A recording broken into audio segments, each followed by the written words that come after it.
नमस्कार दोस्तों। मेरा नाम है भालचंद्र।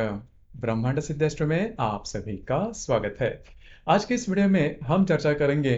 अमूमन तौर पर एक प्रश्न पूछा जाता है कि जो मेरी कुंडली है उसमें मुझे घर का सुख मिलेगा या नहीं, या फिर मेरी खुद की गाड़ी होगी, या फिर खुद का बंगला, या फिर मेरा जो धन धान्य है वो किस प्रकार का होगा, मतलब मेरी फाइनेंशियल स्टेटस है वो किस प्रकार की होगी, और जो सबसे इंपॉर्टेंट बात, अधिभौतिक सुख मुझे किस प्रकार का मिलता है। तो आप भी ये जो बात है वो जान सकते हैं कुंडली से। इसके लिए जो योग है जो महत्वपूर्ण होते हैं, मतलब ऐसे कौन से योग है जो कि सबसे ज्यादा इंपॉर्टेंट होते हैं, सबसे ज्यादा महत्वपूर्ण होते हैं। जैसे कि आप यहाँ पर देख रहे हो कि यहाँ पर जो कुंडली लिखी गई है इसमें मैंने किसी भी प्रकार के जो अंक है जो कि राशियों को निदर्शित करते हैं वो अंक लिखे नहीं गए। तो यहाँ पर जो स्थान है वो बहुत ही ज्यादा महत्वपूर्ण होता है। तो अगर आपके चतुर्थ भाव जो होता है वो गृह सुख का माना जाता है। तो चतुर्थ भाव आपको मिलने वाली जो भी अधिभौतिक सुख है, या फिर आपका घर किस प्रकार का होगा, घर का जो वातावरण होगा वो किस प्रकार का होगा, घर में अधिभौतिक सुख है वो किस प्रकार के होंगे, ये जो सभी बातें हैं वो चतुर्थ भाव से देखी जाती है। जैसे कि आप यहाँ पर देख सकते हो कि ये जो भाव है, जहाँ पर ल लिखा जाता है जिसे लग्न भाव कहा जाता है, तो इसे प्रथम भाव कहा जाता है। और यहाँ से ये गिनती करके यहाँ पर चतुर्थ भाव आता है। तो यहाँ पर मैंने किसी भी प्रकार का अंक नहीं लिखा है। इसकी वजह यह है कि यहाँ पर कोई भी अंक हो सकता है, मतलब 1 से लेकर 12 अंक तक जो अंक है जो कि राशि को निर्देशित करते हैं, वो किसी भी प्रकार का अंक हो सकता है। मतलब आपका जो लगन है वो किसी भी प्रकार का हो सकता है। लेकिन आप ये बात ध्यान में लीजिए कि ये जो स्थान है, यहाँ से एंटी क्लॉकवाइज अगर आप गिनती करते हो तो यहाँ पर ये जो स्थान है चतुर्थ स्थान जिसे कहा जाता है, वो आपके सुख के लिए बहुत ही ज्यादा महत्वपूर्ण होता है। अब यहाँ पर शुभ ग्रह होना बहुत ही ज्यादा आवश्यक है। तो यहाँ पर एक शुभ ग्रह होने से बात नहीं बनेगी। अगर यहाँ पर एक शुभ ग्रह है तो वो स्वयं की राशि का होना चाहिए।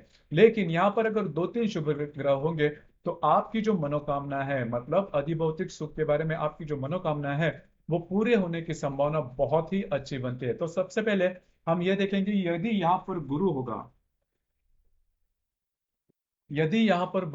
तो आपका घर का जो वातावरण होगा वो काफी सात्विक होगा। आपके जो घर के लोग होंगे वो काफी वेल एजुकेटेड होंगे। और बचपन से ही आपके जो घर के लोग हैं इसका जो संस्कारित जो फैमिली जिसे हम कहते हैं वो इसमें देखी जा सकती है। तो यदि चतुर्थ भाव में गुरु होगा तो इस प्रकार के जो योग है वो देखे जाते हैं, और ऐसे जो व्यक्ति होते हैं वो काफी संस्कारित होते हैं। उसी प्रकार यहाँ पर यदि गुरु के साथ शुक्र भी होगा, स्वतंत्र रूप से यदि शुक्र होगा तो भी चल सकता है, यदि गुरु के साथ शुक्र होगा तो बहुत ही अच्छा माना जाता है। तो शुक्र यदि आपके चतुर्थ भाव में होगा तो आपको अधिभौतिक सुख, आपके घर में जो भी अधिभौतिक मॉडर्न जो अधिभौतिक सुख हम कहते हैं, वो सभी प्रकार के मॉडर्न या अधिभौतिक सुख आपके घर में हो सकते हैं। मतलब गाड़ी बंगला या फिर जो भी इसके संदर्भ में, क्योंकि अधिभौतिक सुख की व्याख्या जो है वो हर 10-15 सालों के बाद बदलती रहती है। मतलब इसके जो भी गैजेट्स वगैरह रहते हैं इसके बारे में।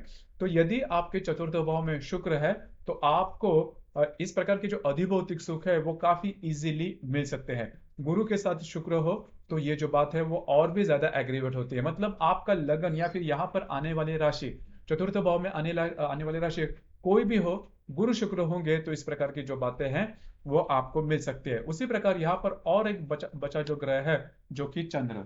तो यहाँ पर यदि चंद्रमा है तो आपको कभी भी किसी भी प्रकार के प्रॉब्लम नहीं आएंगे। मतलब यदि आपके चतुर्थ भाव में गुरु शुक्र और चंद्रमा होंगे तो आपका जो जीवन होगा अधिभौतिक सुख के बारे में कोई भी प्रॉब्लम कभी भी नहीं आएंगे। बचपन से लेकर जीवन के अंत तक आपको पैसे की कमी कभी नहीं मिल पड़ेगी। और ऐसे जो योग होता है इसे काफी अच्छा राजयोग कारक या फिर लकी एस्पेक्ट भी मानते हैं।